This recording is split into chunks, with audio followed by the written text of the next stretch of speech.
Mahirap magpasensya. Ang pasensya ay ang oras na dapat galit ka na. Galit ka na.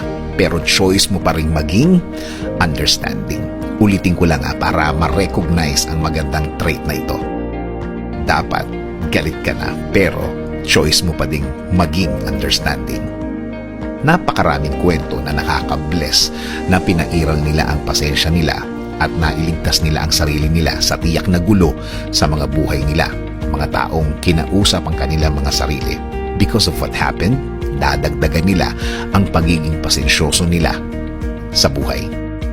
At maraming panahon na napakinabangan nila ang ugaling ito na nakakaganda ng pagkatao, nakakaganda ng tingin ng tao, na sa totoo lang, mas maraming humahanga sa mga taong nagpapakita ng pasensya kesa katapangan. Kapag kilala ka nilang taong nagpapasensya palagi, mas pagkakatiwalaan ka nila.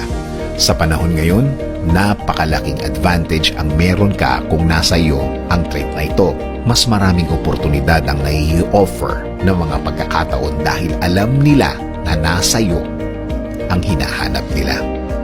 Oo naman, sa panahon ngayon, ibang-iba kapag kilala ka nila o kaya nakilala ka nila na ikaw ang taong relax sa gitna ng stressful na sitwasyon, sa isang problemadong sitwasyon. Ganyan talaga kalaki ang reward sa taong may malaking pasensya sa buhay.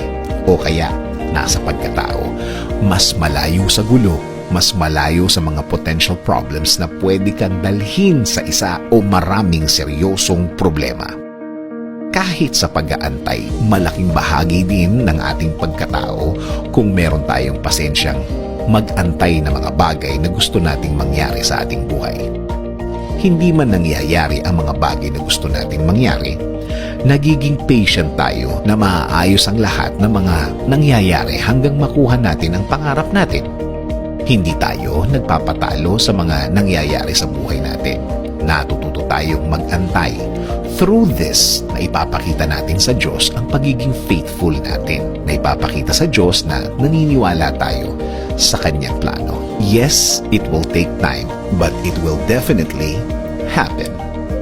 May mga ginagamit naman kasi ang Diyos na mga pangyayari sa ating buhay para maituro sa atin ang mga bagay na kailangan alam natin, kailangan matutunan natin, na kailangan malaman natin. Kung faithful tayo, kung nagpapasensya tayo at natututo tayong mag-antay ng perfect timing, right moment, makukuha natin ang magandang plano ng Diyos, magandang pangyayari na ikakaangat ang ating buhay. Keep the faith, keep the good attitude.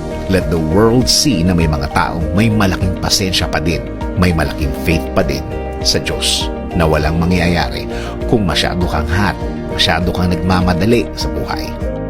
God's timing is perfect. It may not be the timing we want, but it's the timing we need. Sabi nga sa Isaiah 40:31, "But they who wait for the Lord shall renew their strength. They shall mount up with wings like eagles. They shall run and not be weary. They shall walk and not faint."